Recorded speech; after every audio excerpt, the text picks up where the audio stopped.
Hey everyone, my name is Michael Cook and I am the current head coach here at Providence High School in Charlotte, North Kakalaki. I am with Drew Busbee today. How you doing, Drew? Hey, what's going on, man? Good to see you. It's been a long time, man. I think it's been since we've actually met or seen each other last. I think it was at Rocky River High School. Yep. You were helping AK out. That was like 4 or 5 years ago. At least 3. So yeah, probably 4 or 5. Yeah, a long time ago. All right. So what year did you graduate from Providence High School? I graduated in the Stone Age of 2011. So let me ask you a quick question. Did you play for the Hogs and for Providence? I did. So when I started playing my sophomore year was the first time I was affiliated with the school. Okay. And we were the Hogs, until my senior year when I guess we got officially adopted as an actual club. Mm-hmm. That was the year that I was the captain of the team, and we made the team decision to transition to be the Panthers. Mm-hmm. So that was that year. Yeah. That was the year that did I join the team your junior or senior year? I think junior year? I want to say senior. I think you came out junior year, and then I think you were officially like an assistant. Yeah. I think I may have came out towards the end of your junior year and then helped your, the whole senior year, like you said. Yeah, exactly. It was so long ago. All right. So did you play any other sports when you were at Providence? I did. I played football. Okay. What position did you play in football? What position didn't I play in football? I played offensive line, defensive line, linebacker, and fullback, and never for longer than a season. So I was kind of a jack of all trades, I guess. Did you have to play both ways because you guys were low on numbers? Sometimes, like maybe on like the JV level, you would go both ways. I mean, at the same time, you're competing for playing time, right? So, throw your hand up and say, yeah, sure, I can play that, and go figure it out. And how much did you weigh back then? So probably the biggest I got was about 200 pounds. I'm a 5'7" slice of heaven, so I'm not that tall. But the smallest, I think I graduated about 170. So I was playing my senior year. I was playing center, like 175 pounds on the varsity team, and lining up against 400-pound nose guards was a good time. Yeah. Hopefully they had you scrape and go get the middle linebacker. Right? Lots of down blocks. Lots of down blocks. All right. As a football player on our offense and defensive line, what did you enjoy most about rugby? I think for me, rugby wise, especially as like a lineman, you don't really touch the ball, right? Mm-hmm. As a center, I got to touch it all of 2 seconds and hand it to somebody else. But outside of that, you really don't touch the ball. Obviously, like the tackling and like the physical contact part is great. But come over to rugby, like you have to be able to do everything. Except for maybe, forwards don't kick. I still kind of hold true to that. But you have to be able to pass. You have to be able to tackle. You have to be able to make decisions. It's not so much turn your brain off, plug this gap and go. It's a constant, looking for work, trying to find what's next, setting up for a phase, 2-3 phases down the line kind of stuff. Yeah. You have to read and react, right? That's what rugby's all about, reading and reacting. How did you find out about rugby at Providence High School? So my sophomore year was the first year that we, I guess, had a team in any capacity. Mm-hmm. And Carl Sanford was walking down the halls. I think it was at lunchtime. And, I played for Carl, in the football team. And I was looking for something to do that spring. I was already looking. I had looked at trying to do wrestling. I'd looked at, I think I was like a day out from signing up for like the lacrosse team because I just wanted to do something in the spring. I didn't want to go to spring training for football. I was like, I need a break. Like I want to do something else. I was looking around, and then, Carl was like, hey, Busbee, you should come out for the rugby team. And I looked at him and I was like, Coach, what the heck is rugby? I've never heard of this. And he's like, it's kind of like football, except you don't wear any pads and you wear these funny shorts and socks. And I looked at him and I go, do I get to hit people? And he's like, of course you get to hit people. I go, cool, I'll be there tomorrow. And that kind of just started it. Came out the next Tuesday and just ran with it. Did Carl coach football at that time at Providence? Yeah, he did. I think he was I want to say he was the JV offensive line coach at the time. Oh, really? Uh-huh. That would have been interesting. I would have loved to go back and watch some of those videos of him at practice. Oh yeah. Oh yeah. To believe it or not, there's another good story where we had a player a few years ago from Turkey named Samet, and Carl was out in the hall, and Carl grabbed Samet, and he's like, "You know anything about rugby?" He's like, "Nope, never heard of it." And then Samet actually became a good player, and I think he moved back to Turkey after graduated high school, and he played on. I'm not sure if he played on Turkey's national team or not, but he's like he got the rugby bug, right? Like the full fitness, playing, and whatnot. And I think he played for the national team in some capacity, maybe over there. He was playing high level rugby. But Carl grabbed him from the hallway as well. What do you remember about your first practice at Providence? Well, so when I first started playing, I think we had a whopping 10 dudes, maybe. And most of those guys were holdovers from the Pineville Matthews days. You know, they had played a little bit with like JK and Matt Houston and those folks. So I remember there not being a lot of people. But then I remember it was PJ at the time. I think we immediately went into a contact drill. And we're doing offense on defense, and I'd just come from playing like defensive line. So I'd get the ball and I'd be like, I don't want this. And I just pass it. Yeah. I would tackle people. That's what I want to do. Yeah.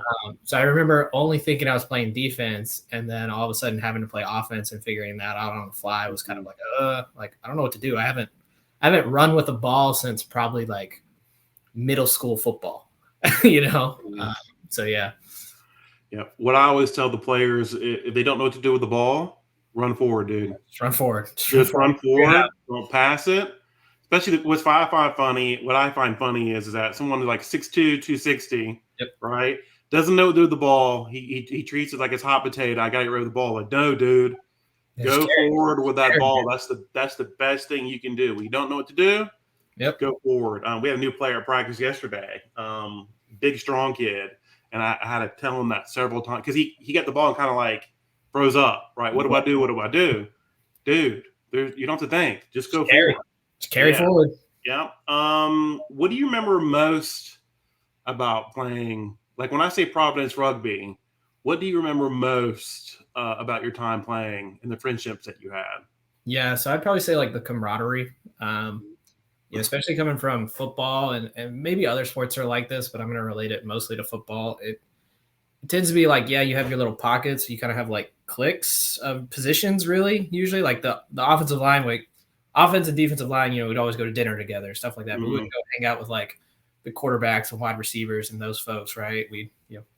The trench mob hangs out with the trench mob kind of stuff. And then kind of within that culture too, like usually highlight those skill positions. So quarterbacks, wide receivers, right? Those are the guys that are going to get like the Instagram highlight reels and things like that.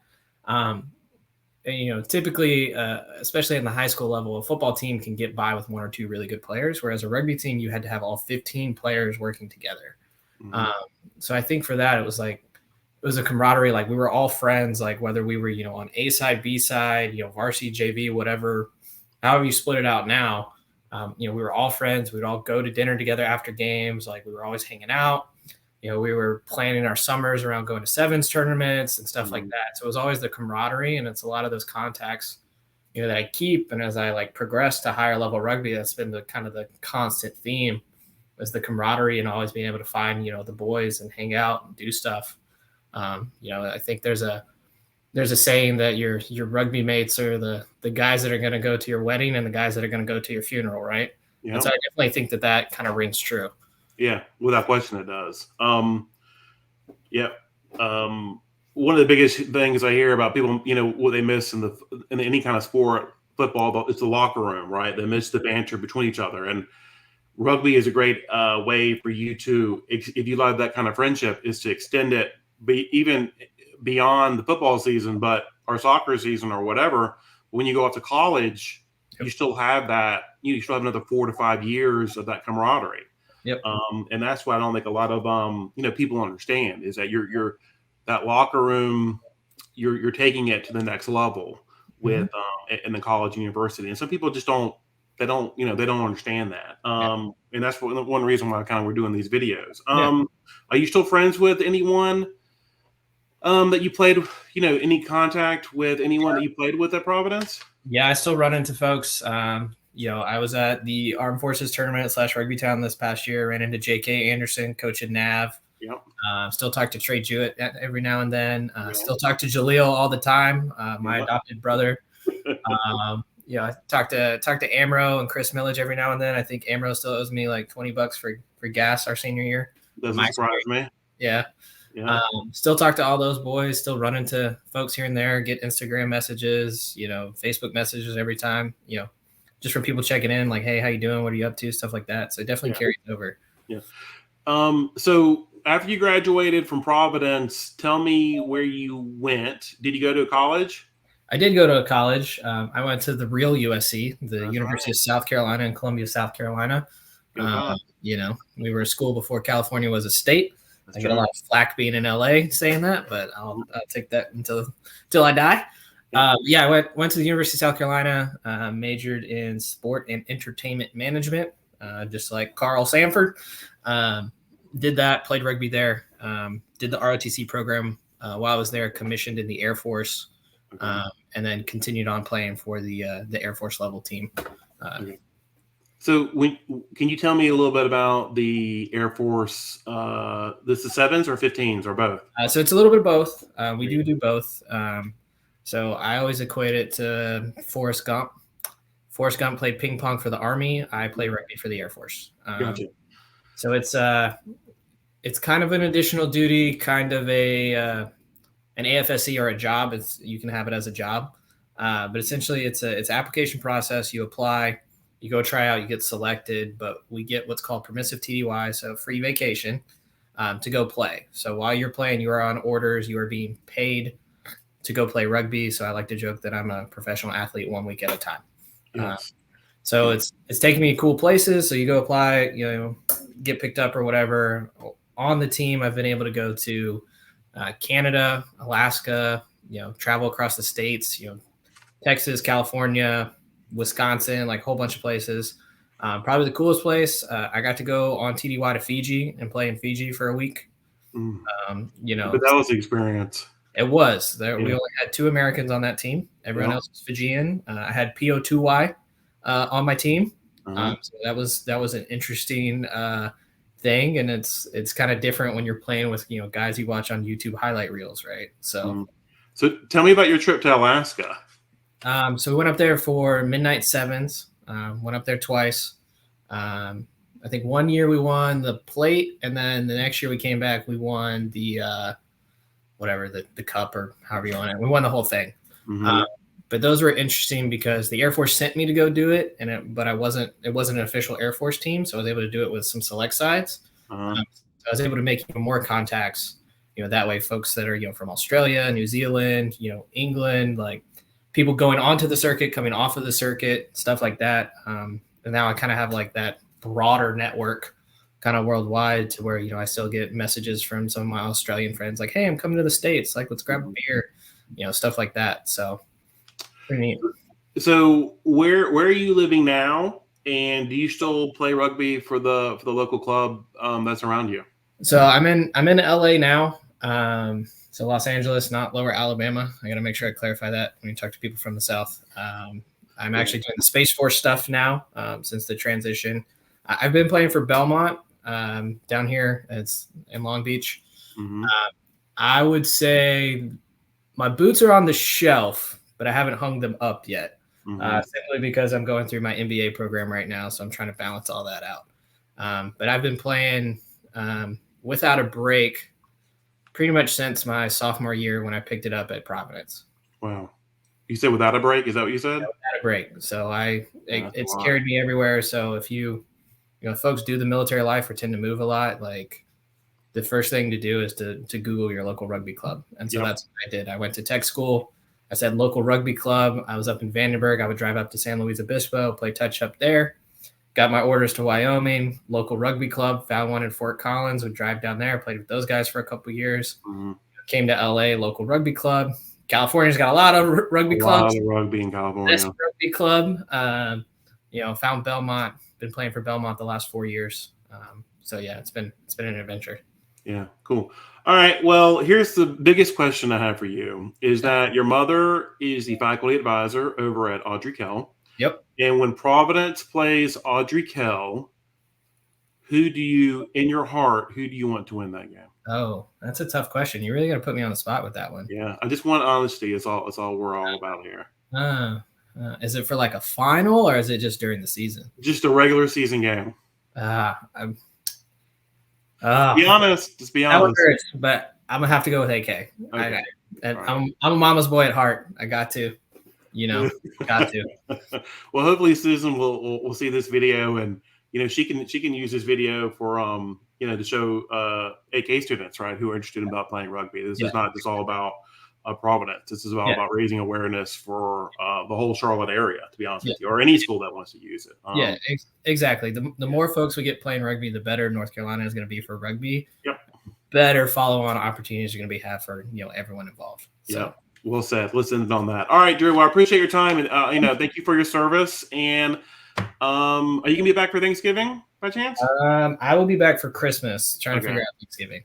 Okay, because I think the alumni is planning a touch event the Monday before Thanksgiving. But if you're not going to be here, I still got to do school, man. They don't cancel school for Thanksgiving. What is up with that? Okay, cool. All right, I appreciate your time, and you have a good day. Thank you. All right, man. Talk to you soon. All right, bye.